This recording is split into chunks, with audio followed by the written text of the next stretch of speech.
Welcome to our live stream. Welcome to the journey that saved Curious George. My name is Ellen Ruffin, and I am the curator of the Grummond Children's Literature Collection here at the University of Southern Mississippi.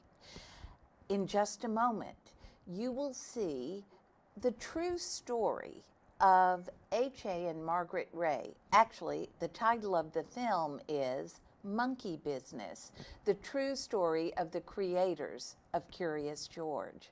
But before the movie, there was the book, the seminal book that was written by Louise Borden, who is live with us all the way from Ohio to Hattiesburg, Mississippi, and she's going to give us a little piece of information about the whole story.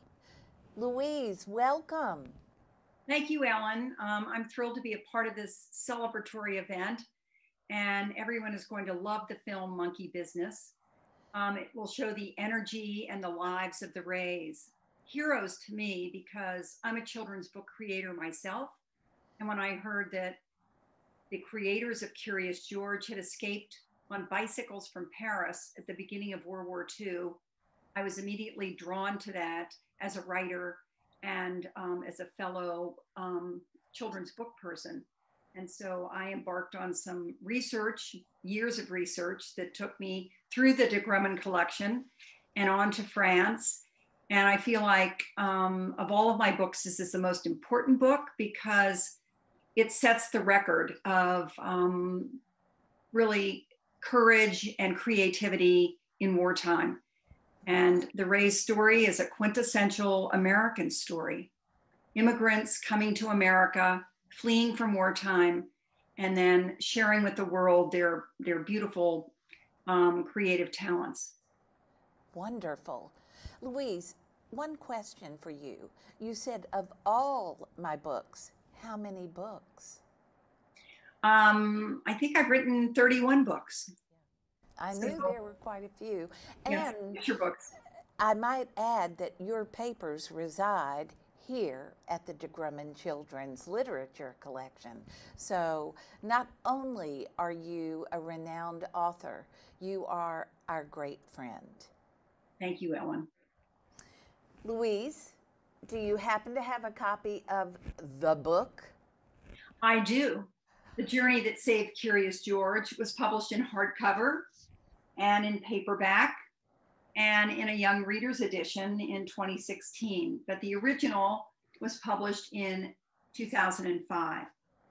And when I opened the book up, illustrated so beautifully by Alan Drummond, who lives in England and who's a good friend of mine, my favorite page is the opening end paper of the map showing where Margret and Hans went from Paris down to Lisbon, because that was what was the catalyst for me starting on my own journey of research and writing.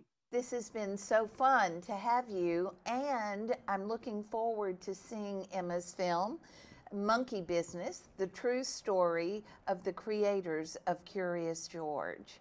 It's going to be a great adventure for everyone.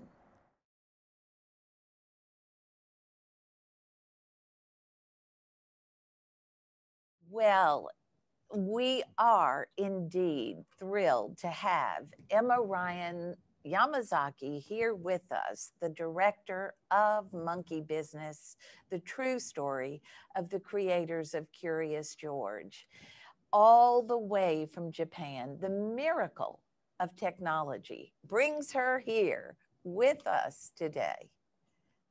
Thank you for having me. Is it all right if I ask you a few questions? Of course. I would like to begin with how you decided to do this film on H.A. and Margret Rey. Yeah. You know, I was 2 years out of college, working as mainly an editor, a documentary editor. And I really was looking for a story to tell, to kind of challenge myself to see if I could be a documentary director. And I was looking, I was reading newspaper articles, I was going to museums, talking to friends, people I know about any stories that they'd heard about. And one of my friends who happened to be very close with Lei Li, what's Lately her on title? the Yeah. executor of the Rey Rey estate. Estate. And she said, well, do you know about the authors of Curious George? And I said, the authors? I mean, I grew up reading Curious George. I thought Curious George was Japanese, because I grew up in Japan, and I didn't realize that he was, loved all over the world. He was always Georgie to me in Japanese, but I hadn't thought about him in a couple of decades, but I grew up reading it. And she was like, well, they were husband and wife. They fled the Nazis on bicycles carrying the first Curious George book. And I was like, what? And 3 years later, I finished the film. Oh, yes. I watched some of that happen. Yeah. So where did you go to college, Emma? I went to New York University. I want to ask you too, did you think ultimately it was necessary to come to Hattiesburg to learn more about Margret and H.A. Rey?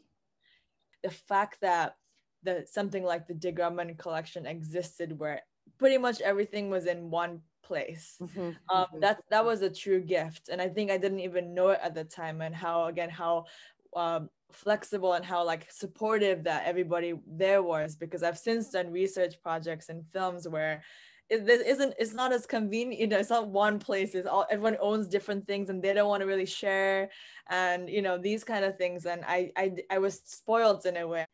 Emma, we're so happy to have you, and always appreciate your support for the Grummond Collection.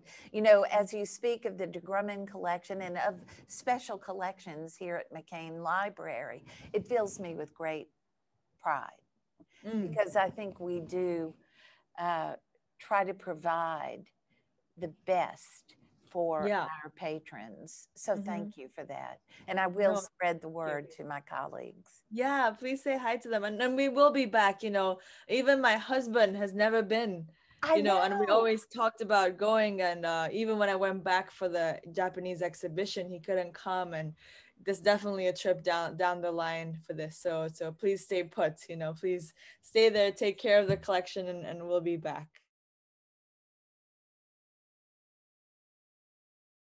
Well, I want to just welcome everybody. Let me formally introduce myself. My name is Ellen Ruffin, and I am the curator of the Grummond Children's Literature Collection. And I took it upon myself to demand that Louise Borden join us, because I knew she was going to want to be a part of this. And I want you to know she is squeezing us in between 3 doctor's appointments. Is that right, Louise? Well, they all ended up on the same day. I'm healthy. There's nothing wrong with me. But Good. That's good to hear.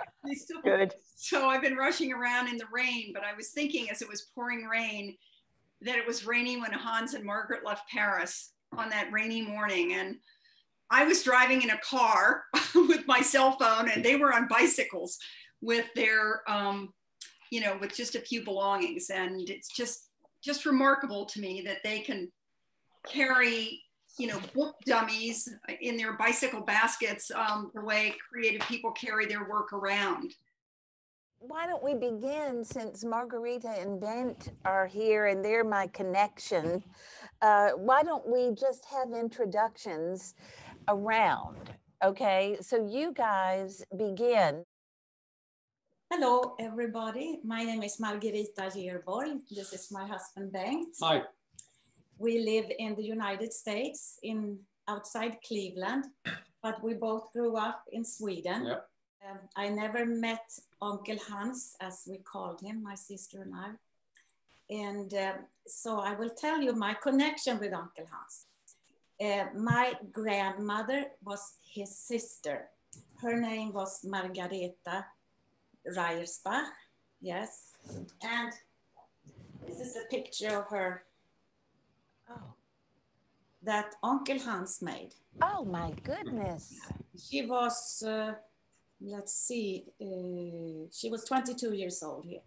She was born in 1897. She was 1 year older than Hans. Wow. My sister Ingela and I got packages, and very often we got the books, Uncle Hans books with Curious George. And they were in English because I think later they came out in Swedish too. So I have Swedish. Yeah. I have quite a collection, as you can see. Yes. So and we loved it. Margarita, your sister, can you introduce us to her? I will introduce Ingela. Yeah, my Ingela. Ingela. Yes. Yes. Hello, everybody. My name is Ingela Jonsson, and I'm living in Milano, in Italy, of course, since 1980. I've also been grown up in Sweden as my sister, of course, but I'm living here for a long time now. I have always loved Curious George as a child. My mother, Gerda, she always took us to the library in Gothenburg in Sweden, where we lived. And there were a very nice place for children, a children's corner of children's books. And I always read about Curious George. So perhaps you don't know it, but all Swedish children, they know about Curious George and Spotty. And Spotty is the book that Margret won the award from the Anti-Defamation League. Uh-huh. Yeah, I have now, as I told you before, a little grandchild, and I think it's very, very books that you can read still today, and they have a lot of things to say about racism, about equality and rights and so on. It's inside the books. Yes. So I think they are very, very modern still today. Can you introduce us to one of your cousins? Yeah, I can introduce you to Carlos. And Carlos, I met for the first time in the central station of Gothenburg in Sweden. I was born in Argentina, by the way, same as my brother Alejandro. And I came to Germany, I think in the year 78. So, yeah, more than 40 years ago. Curious George books, I think we didn't have any at home, Alejandro. Correct me if I'm wrong, but... yeah, we did not have books from Curious George. Yeah, somehow he didn't get to Argentina. Available there. We had other books, but not him.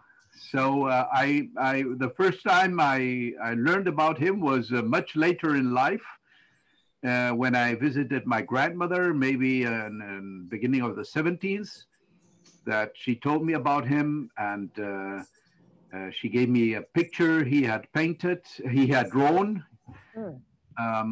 Yes, but my contact with him was very late in life. Carlos, can you introduce us to your brother? Yes, next to me, or at least on my screen, is my brother Alejandro. He lives in America. Alejandro, I will give you the word.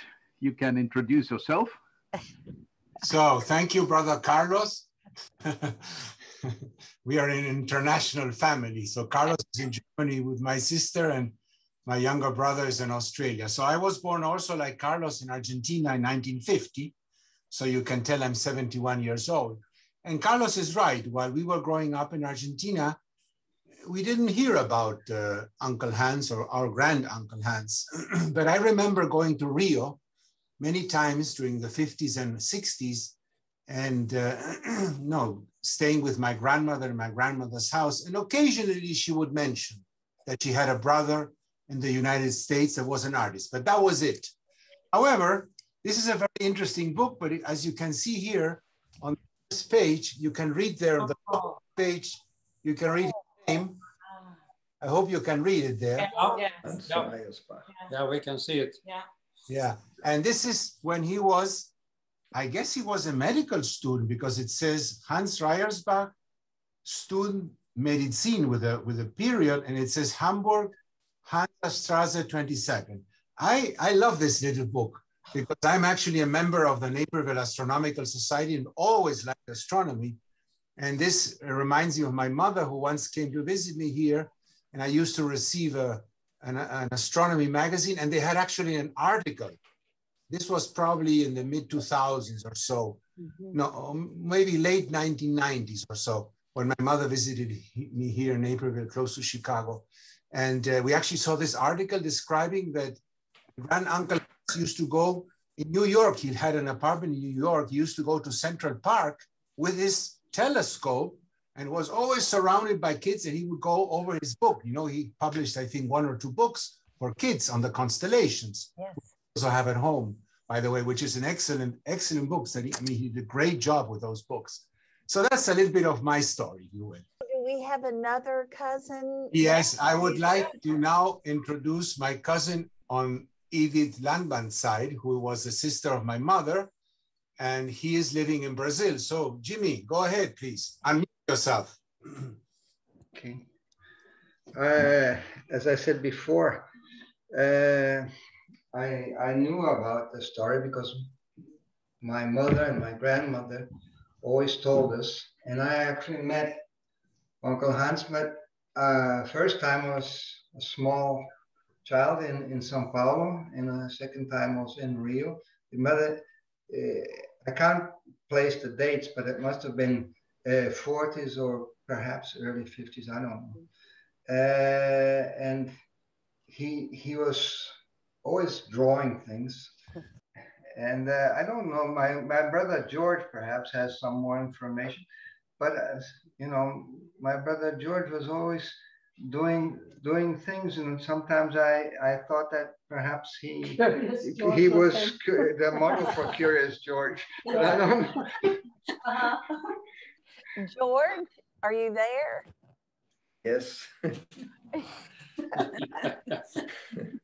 And where are you, George? Where are you? I am in São Paulo, Brazil right now. I live here, or around the city anyway. We were all born here. I mean, myself, James, and my younger brother, Julio. I don't remember Hans in Brazil. I remember him well in the States. I think the last time I saw him was the early 70s, but I visited Margret several times after that in Boston, in Cambridge, actually. But he was a lot of fun. He was a very happy person. And the last time we had dinner together in the Boston area, I don't remember the exact date, but it was probably could be, no, it was a little bit, it was around 1970, 68, 69, around that. And I recall that one funny thing among several is that he said, George, let's go to Russia. Well, Russia was a very, Iron Curtain and all that. Yeah. And I said, well, why? Margaret doesn't want to come with me. And I have 400,000 rubles and I can only spend them in Russia. He wears royalties from his publications in Russia. I think it's such a wonderful story.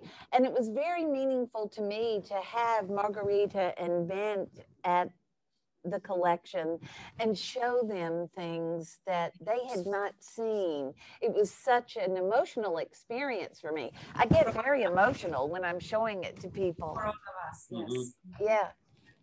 So it's been a real honor to be with you.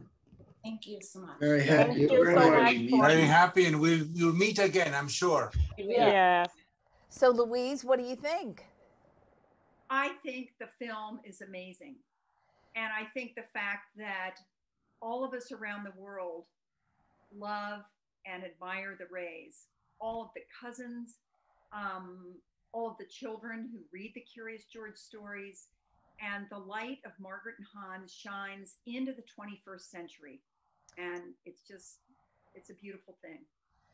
Oh, I agree. And my hope is to have what our original plan was, which was to bring all of the family to Hattiesburg to have a celebration together and an exhibit and a party celebrating the Reys and George and everything they did. Their work was amazing.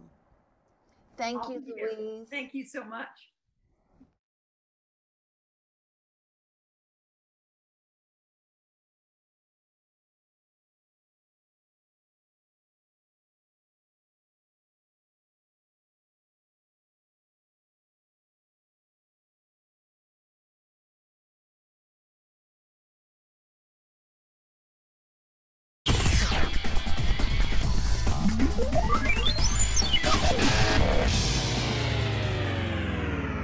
Live stream ending.